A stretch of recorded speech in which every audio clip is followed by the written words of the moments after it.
o inimigo faz? Coloca situações diante de nós para dizer: não, isso aí não tem saída. É quando o médico vem dar um diagnóstico e diz: olha, isso aí é muito difícil, não tem. Mas na Bíblia que você carrega, tem um livro lá chamado o quê? Saída. E essa Bíblia só carrega este livro porque o teu Deus é um Deus de saídas. Quem aqui já teve que sair de um lugar porque Deus mandou? Porque teu Deus é um Deus de saídas. Quem aqui Deus já tirou de algum lugar? Porque Deus é um Deus de saídas.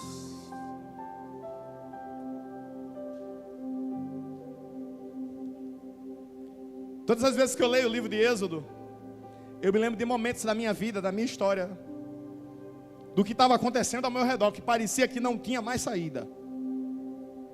Mas aí chega uma presença maravilhosa ao nosso redor. E a presença começa a mostrar que Ele não depende de recursos humanos para nos dar uma saída. Ele não depende de conhecimento humano para nos dar uma saída. Ele não depende de influência humana para nos dar uma saída. Ele é um Deus de saídas.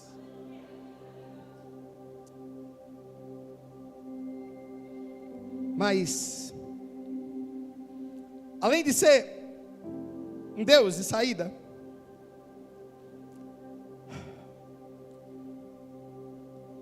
para nos tirar de certas situações, Deus nos ensina estratégias. Até porque, no mundo, estratégia tem a ver com conhecimento adquirido. Aqui, sentado nessa cadeira, ou falando nesse microfone, a tua estratégia vem de um lugar mais acima do que os livros. Vem daquele cujo nome é sabedoria. Ele até usa a sabedoria e o conhecimento humano, mas o propósito dele é muito maior do que qualquer estratégia de guerra. O que é que se usa para num combate corpo a corpo nas guerras? Armas. Antigamente eram espadas, flechas, lanças, cavalos, carruagens, sim. No tempo em que as armas eram flechas, espadas, lanças, eu conheço um povo que venceu uma guerra dizendo: só tu és santo,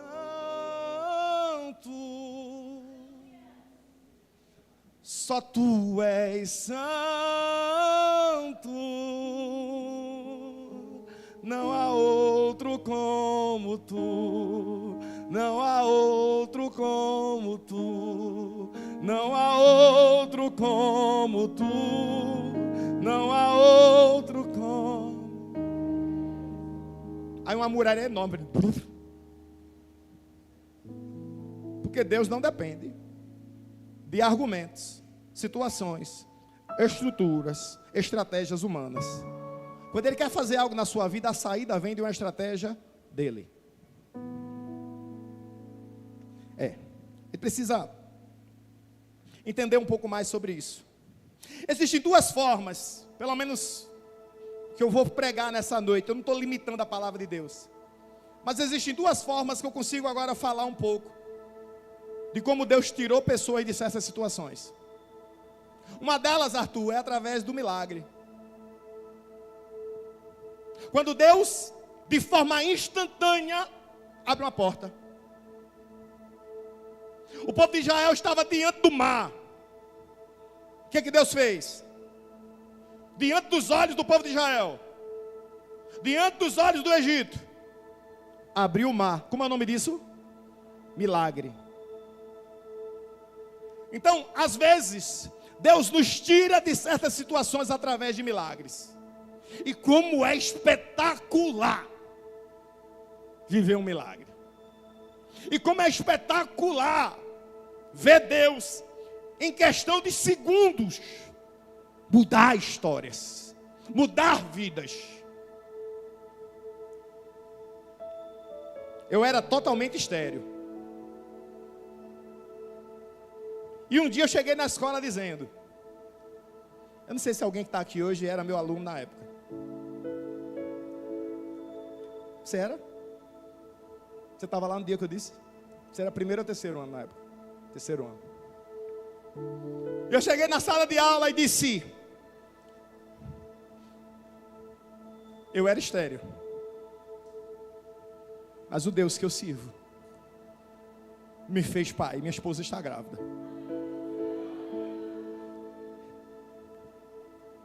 E eu chorei, e os meus alunos choraram, e foi um mover.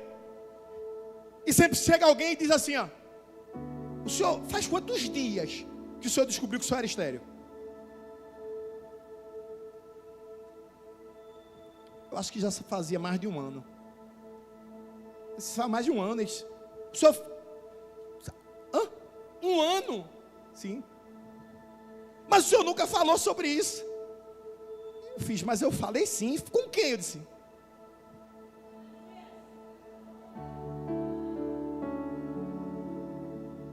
Mas professor, quando o senhor disse assim, eu era estéril, eu pensei que o senhor tinha feito o exame semana passada.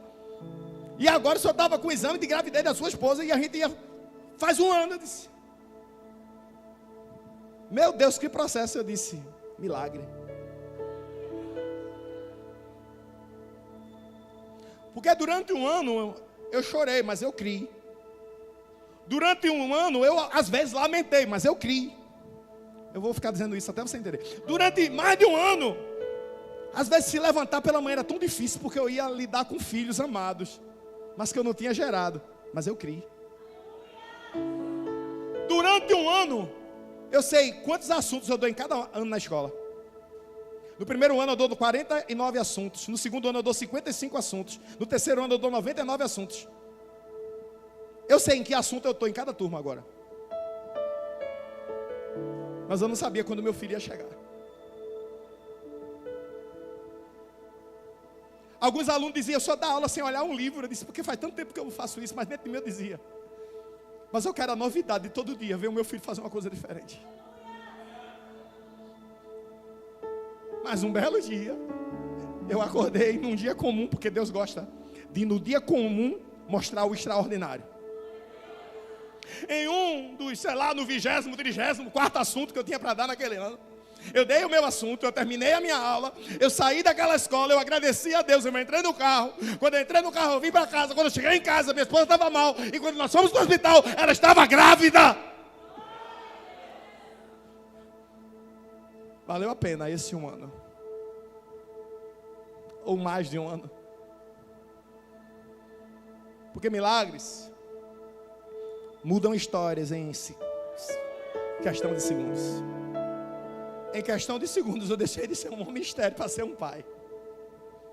Quantos aqui já viveram o que se define como milagre? Levanta sua mão.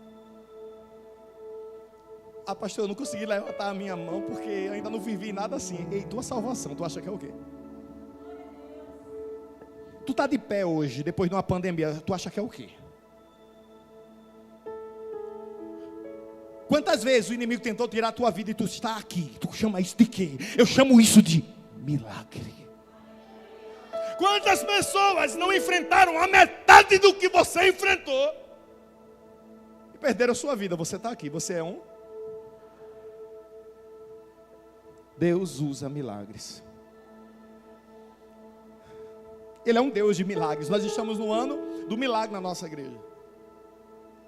Só que às vezes Deus não faz milagres de forma instantânea.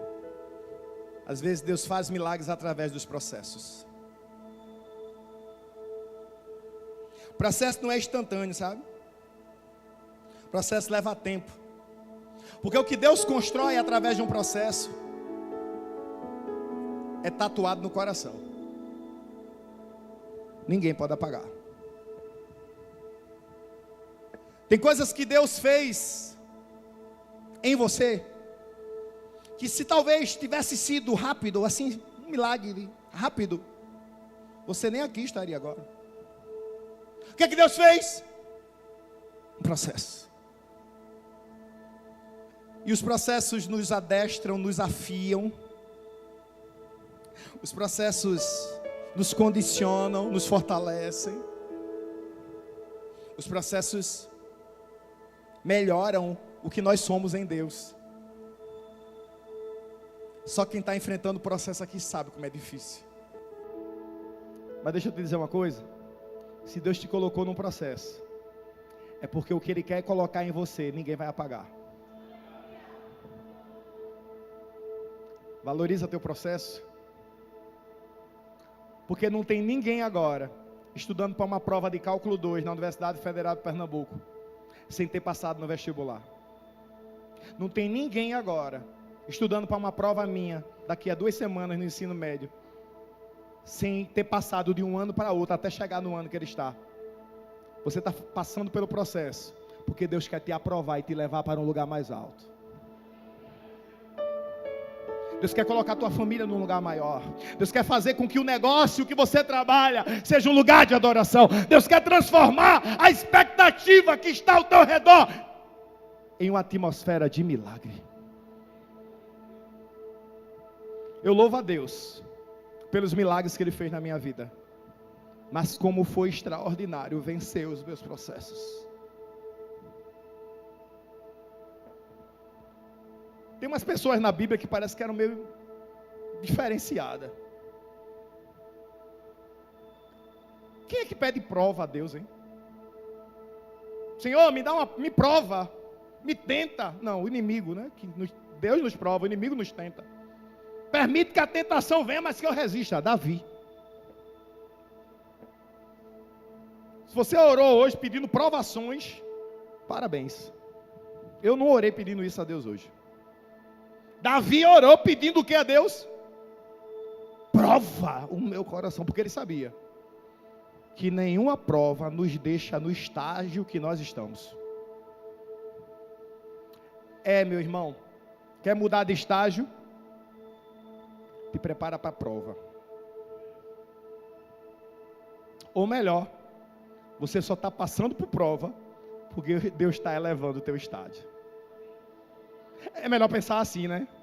Eu não vou nem pedir para levantar a mão aqui. Será que tem alguém aqui que não está passando por uma prova? Levanta a mão aí, meu Deus. Tem alguém que não está passando por prova nenhuma? Eita, somos a igreja dos provados. Então estamos sendo chamados para um estágio diferente.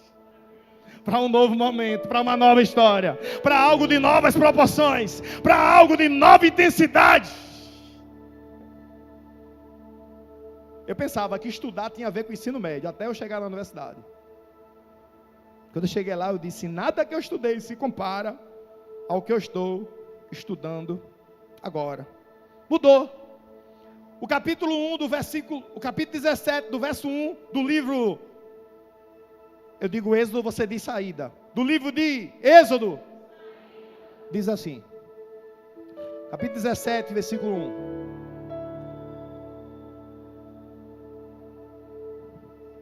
Toda a congregação dos filhos de Israel partiu do deserto de Sim para as... Qual a palavra que tem ali? Na minha Bíblia, de jornadas, estágio, entendeu? Ei, prepara aí, se não te dispersa não, tá com sono? Não se dispersa não. Partiu do deserto de Sim para as etapas seguintes, para as jornadas seguintes. Caminhando de um lugar para o outro, de acordo com as ordens de quem? Não tira esse texto daí, meu filho, deixa ele aí, Diego. De quem é a tua jornada? É tua? E aí, Diego, de quem é a tua jornada? É tua?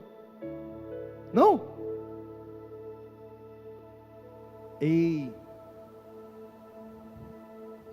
Saíram de um deserto para a jornada seguinte, caminhando de um lugar para o outro, de acordo com as... Esse povo aí era muito especial. As jornadas deles vinham de Deus. Como era o nome desse povo? Povo de... Também chamado de povo de Deus. Era o povo de Israel ou não era? Também chamado de Povo de Deus. Então vamos chamar só de povo de Deus. Então esse povo de Deus fazia jornadas de acordo com as ordens de Deus. Somos o povo de Deus. Não, de novo. Somos o povo de Deus. Então as nossas jornadas obedecem às ordens de Deus. Você já tinha pensado nisso? Tinha jornada aí que durava um dia. Tinha jornada aí que durava um mês. Tinha jornada aí que durava um ano. Foram 40 anos no deserto. Mas não houve um dia que a jornada não fosse uma ordem de Deus.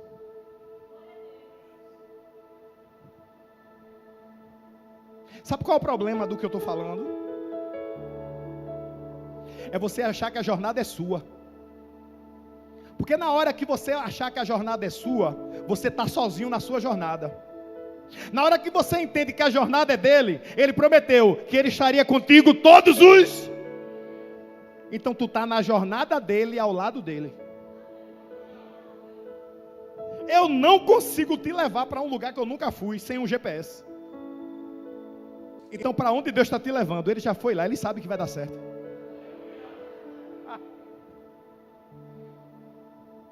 A gente fica nessa, né? Não, mas eu estou no deserto, eu acabei de sair do deserto, de sim. Eu estou indo para um lugar que eu não sei o que é que eu vou encontrar lá. Mas espera aí, quem foi que disse que era para ir? Deus. E se ele disse que é para ir, a gente vai. E vai dar certo. Declara isso sobre a vida de quem está do teu lado. Te prepara para sair. Não, com ousadia. No calor desse, você tem que falar ousado. Te prepara para sair. Mas não te preocupas. Porque quem vai te levar é poderoso para te proteger, para proteger tua família, teus sonhos, o teu propósito.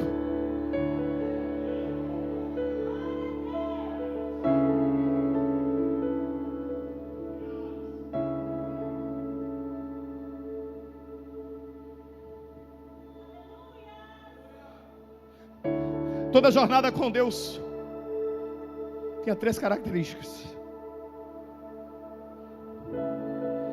uma palavra, um desafio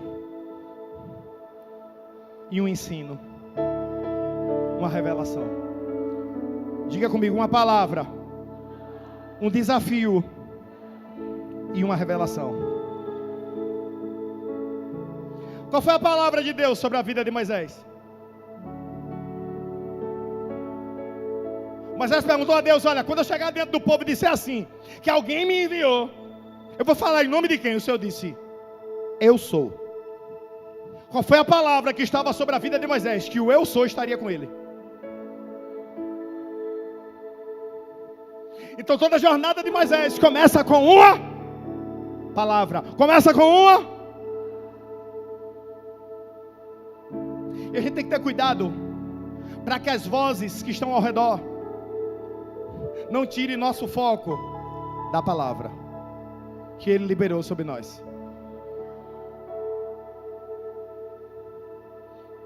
Você não tem ideia quantas vezes eu estava diante de situações e a gente tem que confiar em quem está ao redor. E a gente chama alguém e diz assim: ó, estou passando por isso. Só que quando a gente chama alguém, meio que a gente quer uma confirmação com pessoas. Porque Deus não nos deixa voltar para casa de mão vazia. Deus já tinha falado tudo, mas a gente fica: será que me dá uma confirmação, Senhor? Me dá uma confirmação. E a gente quer que a gente escolha.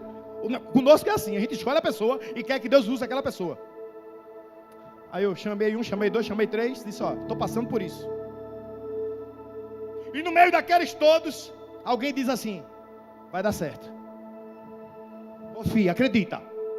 Deus está contigo. Eu quero fazer menção a uma pessoa aqui agora.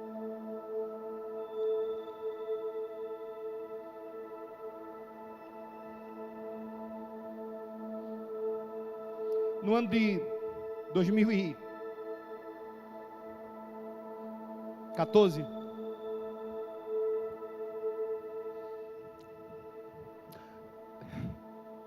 Deus me mostrou algo.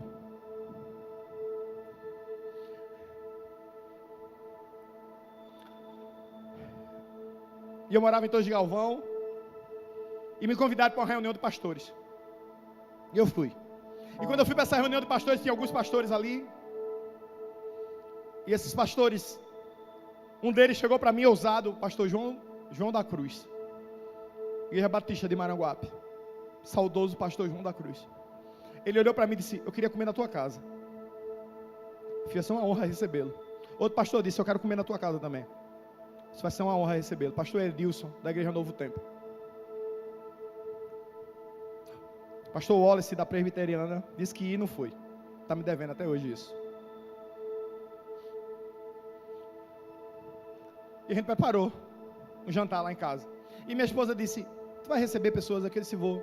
Quem? Pastor. Mas alguma coisa está acontecendo? Eu disse: não sei.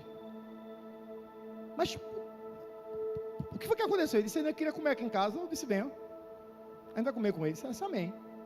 Preparamos o jantar.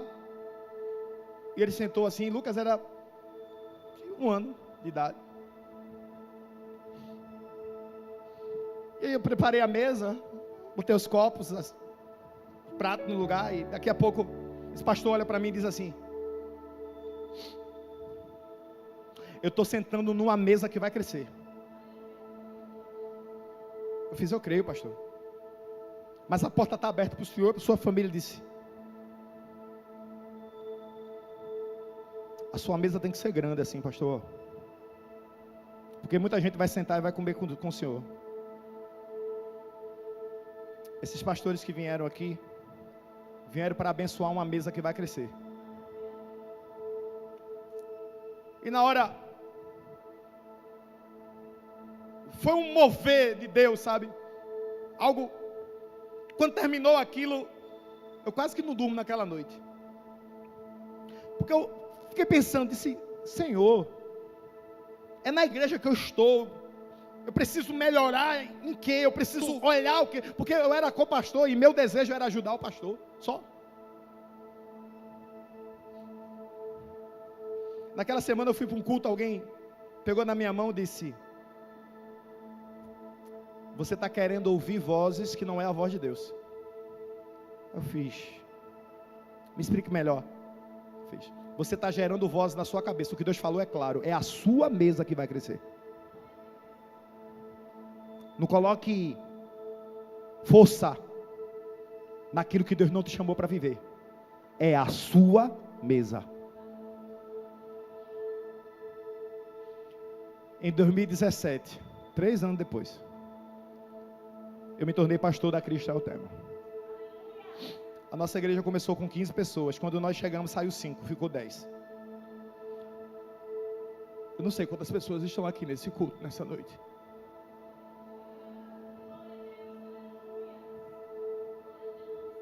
Porque nenhuma palavra pode confundir o começo da tua jornada, que foi a palavra de Deus. O que a palavra de Deus começa, só ela pode dar o fim. O que a palavra de Deus dá início, só ela pode dar a pausa. Eu não sei quem fez você parar. Se a palavra de Deus é prossiga, prossiga. O poder é dele, a autoridade é dele, o amor é dele, a força é dele. Você é apenas a tubulação por onde a água vai passar. Toda jornada começa com uma. Depois da palavra vem o desafio. E Moisés enfrentou muito desafio. Vou falar desse aqui. Qual era o desafio no meio do deserto? Não tinha. E por que os desafios vêm? Porque se Deus não fez um milagre, está fazendo um processo, você precisa, diante do desafio, afirmar quem foi que te colocou naquele caminho. Eu vou dizer de novo. Você precisa honrar o Deus que te deu a palavra na hora do desafio. A pastora Jeane está internada hoje. Eu creio que ela está me assistindo nesse momento. 2 semanas atrás, quem estava pregando aqui na igreja foi a pastora Jeane, e ela está internada. Está sob controle? Tá. Mas alguém fica confortável e está internado recebendo remédio. O que é isso na vida da pastora Jane hoje? Um desafio. E como é que a gente enfrenta desafios? Com as seguintes mensagens para mim: pastor, Deus está no controle. Eu estou aqui, mas está tudo no controle. Deus está honrando, Deus vai fazer, Deus está fazendo. Porque o Deus que te deu uma palavra para começar, Ele vai te dar uma palavra para tu vencer o teu desafio. Só que você precisa entender que você só está passando por um desafio de Deus se você está no caminho de Deus.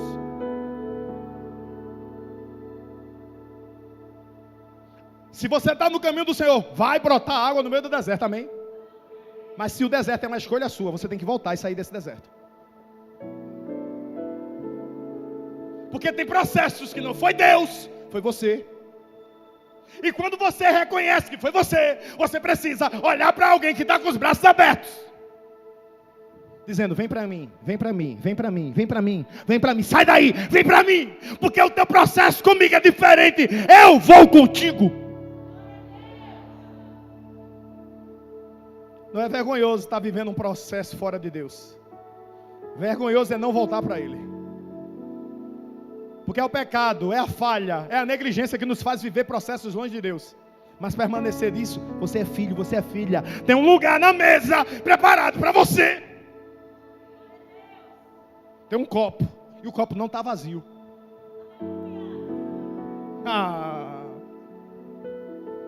Você pensa que seu prato está vazio, que tu vai sentar, aí alguém vai vir para te servir. O prato já está posto.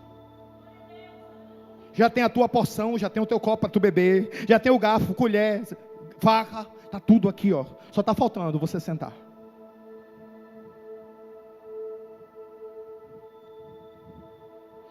Toda jornada com Deus começa com uma palavra.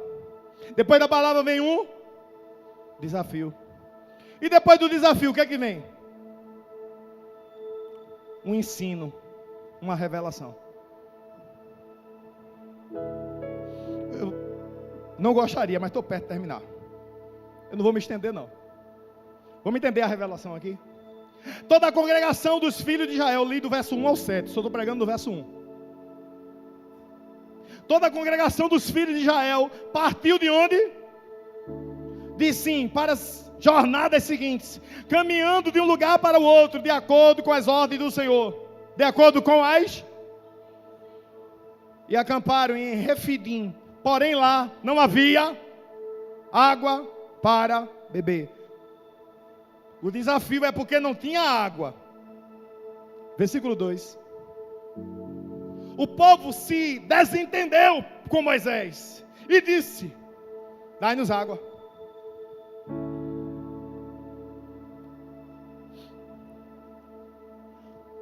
Ao que lhes respondeu Moisés: por que discutis comigo? Por que colocais o Senhor à prova? Versículo 3. O povo estava com muita sede, protestou contra Moisés: por que nos fizeste subir do Egito para nos matar? Acho que dentro de Moisés, como líder, ele ficou pensando: Deus me usou para abrir o mar. Eu não merecia, mas Ele me usou. Deus me usou para libertar esse povo do Egito. Eu não merecia, mas Ele me usou. Deus me usou para manter esse povo vivo o tempo todo. Eu não merecia, mas Ele me usou. E agora, a culpa é minha.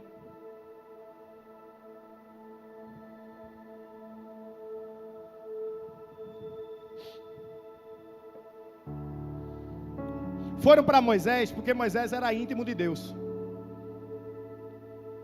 E por mais que afrontem os íntimos de Deus, na hora da bronca, muita gente sabe na porta de quem tem que bater. Será que é por isso que batem tanto na tua porta? Porque diz: se a gente está com sede e aqui não tem água, só tem um que pode resolver, Deus. Mas quem é o mais próximo de Deus aqui? Moisés. Vamos bater na porta de Moisés.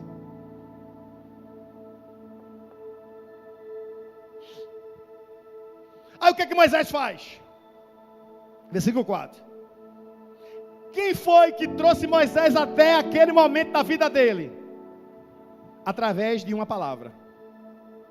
Só que a confusão ao redor dele foi tão grande que ele ficou: será que não era para eu? Será que naquela curva, naquele galho seco era para eu? Ei, não pode, porque quem define as jornadas é Deus. Eu não errei o percurso. Faz parte do milagre do processo.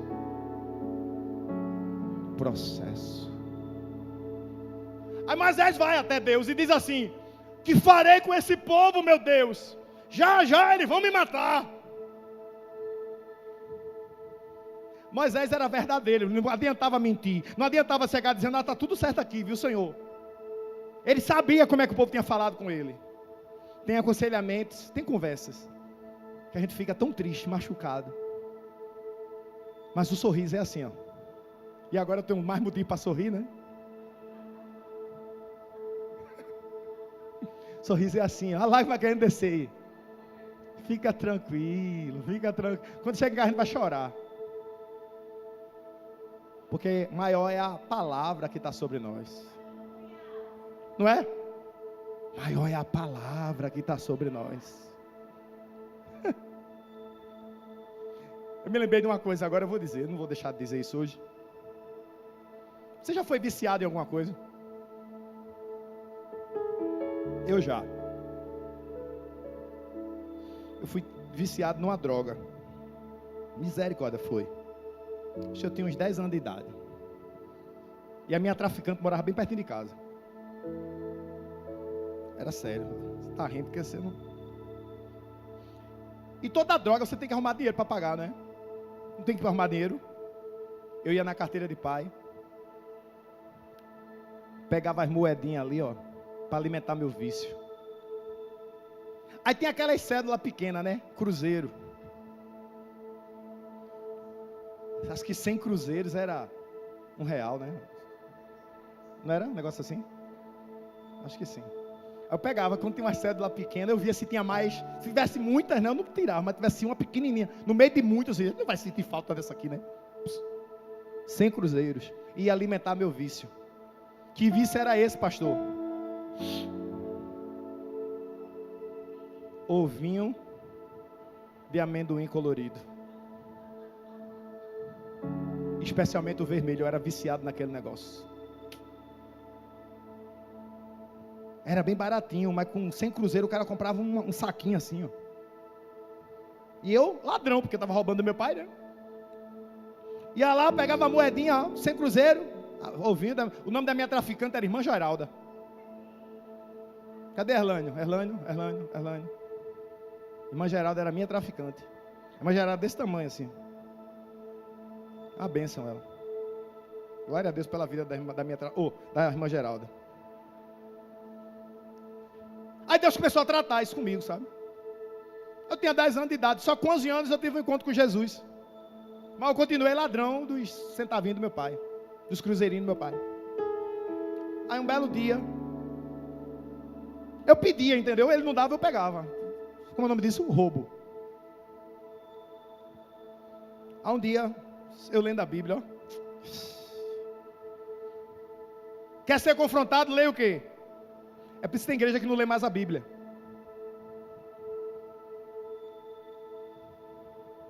Porque só lendo a Bíblia a gente é confrontado no que é certo e no que é o quê? Errado. A gente está lendo a Bíblia aqui. Aí eu fui para meu pai. Disse, pai, o que é? Ele é bem carinhoso comigo.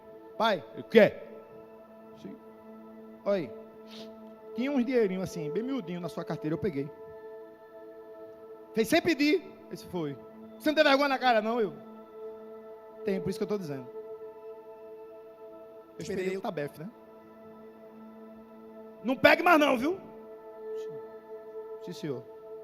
Se eu pegar, você pegando, deu dentro de mim, dizendo, ele nunca pegou, vai pegar agora por quê, né? Se eu não tivesse dito, ó. Tá, pai. Você pode me arrumar um dele para comprar um ovo? Aí ele me deu. Tome. Só porque você disse. Eu fiquei devendo a ele, sabe, uma quantia. Ele esqueceu disso. Outras coisas ele não esqueceu não, mas isso ele esqueceu. Mas toda vez que eu comprava alguma coisa para ele dar um presente, eu dizia, o pagamento pelos ovinhos daquele tempo. Agora eu paguei os ovinhos vermelhos, agora eu vou pagar os amarelos. Gostoso eram os brancos. Os brancos eram o poder. Moisés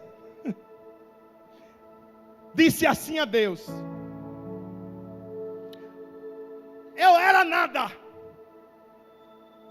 agora eu sou menos ainda. Porque antes eu era nada, mas não tinha ninguém querendo me apedrejar. Agora, eu sou alguma espécie de líder, mas a minha liderança fracassou, porque não tem água. Qual foi a palavra que o Senhor disse a Moisés antes dele partir? O eu sou, vai contigo. Qual foi a palavra que Deus deu a Moisés antes dele partir? O vai contigo. Moisés era para diante da situação olhar e dizer assim: bem, não tem água ainda,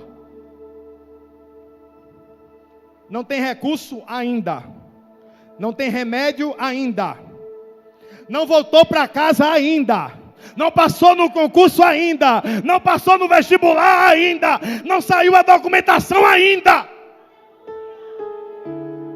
Porque o eu sou o quê? O que você precisa, o que você não tem, a tua cura, a tua salvação está contigo. Moisés era para ter usado a fé. Na Bíblia é Moisés que é chamado o pai da fé. Quem é que é chamado de pai da fé? Abraão. Porque nessa hora aí, Moisés foi falar com Deus, mas faltou fé. Aí Deus dá uma palavra a ele. Próximo versículo. Passa adiante do povo. O que que Deus disse a Moisés? Tu está no meio do povo ouvindo barulhos, vai para frente. De novo. Já que tu está no meio do povo ouvindo reclamações, aí tu não escuta a minha voz. Vai para o lugar que eu te coloquei, para frente. Porque quando você se posiciona naquilo que Deus mandou você se posicionar, a voz que você vai ouvir é a dele. Talvez você está ouvindo muitas vozes, porque você não está no lugar que Deus queria que você estivesse.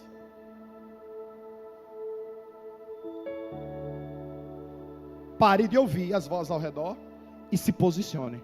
Primeira palavra que Deus dá a Moisés é: se posicione. Em seguida ele diz: toma contigo alguns dos líderes. Veja bem, você não separou líderes, não foi? Coloca eles contigo, porque eles têm que entender que a posição deles é à frente. E o que eu vou falar contigo, eles têm que falar com quem está sob a liderança deles. Você está do lado de algum líder aí? Levanta a mão, os líderes dessa igreja. Levanta a mão, levanta a mão, levanta a mão. Pronto. Continue com a mão erguida aí, por favor. Continue com a mão erguida. Quem está do lado, diga assim para ele: é obrigação sua. Diga. É obrigação sua falar o que Deus quer sobre este lugar, sobre a minha vida, sobre esta visão, neste tempo chamado hoje.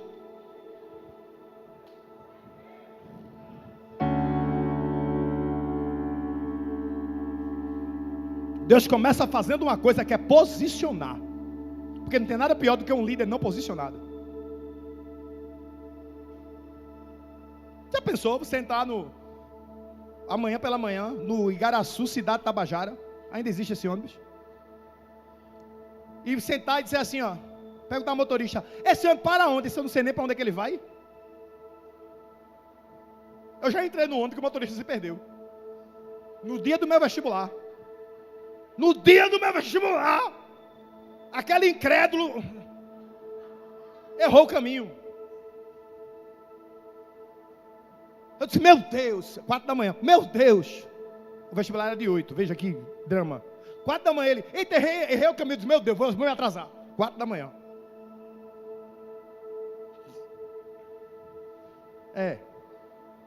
Isso é um líder que não se posiciona. É alguém que tem um chamado de liderança e não se posiciona. É alguém que Deus já revelou o caminho e não se posiciona. É um motorista de ônibus sem saber o caminho. Vou para onde? Olha para trás, o ônibus bate. Toma contigo os teus líderes e pega o cajado. Esse cajado tem uma história, né? Porque o cajado é o instrumento do pastor.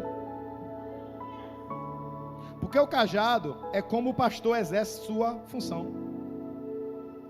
Porque o cajado tem a ver com aquilo que ele toma conta das ovelhas. Tem a ver com o chamado, tem a ver com o talento, tem a ver com o esforço.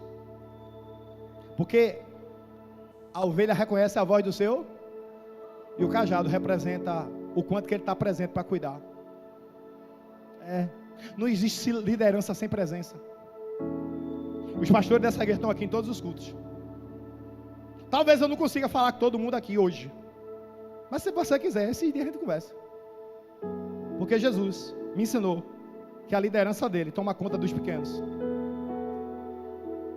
Ou é assim, ou é qualquer outra coisa, menos igreja, cujo pastor é Jesus.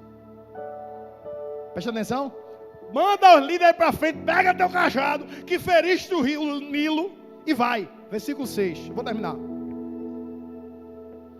Eis que estarei aonde? Na jornada, Deus vai conosco, amém? Só que isso aí era o fim de um percurso. E Deus está dizendo que no final do percurso, você não vai encontrar com um vestibular, você não vai encontrar com um concurso, você não vai encontrar com um novo emprego, você não vai encontrar com um novo prédio, você não vai encontrar com uma nova igreja, você vai encontrar com Deus assim. Porque as outras coisas são consequências da presença dEle. Porque tem coisas que você conquista que você não encontra Deus com os braços abertos. Tenha cuidado com essas conquistas que você não encontra Deus. Nessa daqui, Deus disse: pega o cajado, pega os líderes, passa na frente. Porque no alto da rocha, ele vai estar onde? No alto do Monte Horebe. Eu estarei lá. Vamos lá. Eu termino agora. Até fechar meu. Bota aí, meu filho, por favor. Deus estaria em cima da... Pode tirar isso aqui, meu filho. Tira isso aqui, por favor. Deus estaria em cima da... E depois, a água sairia da... Então o que a rocha era? Era a rocha que limitava a água. A rocha segurava a água. A rocha estava servindo de contenção para a água. Que coisa, né? Deus disse o quê? Eu estarei sobre a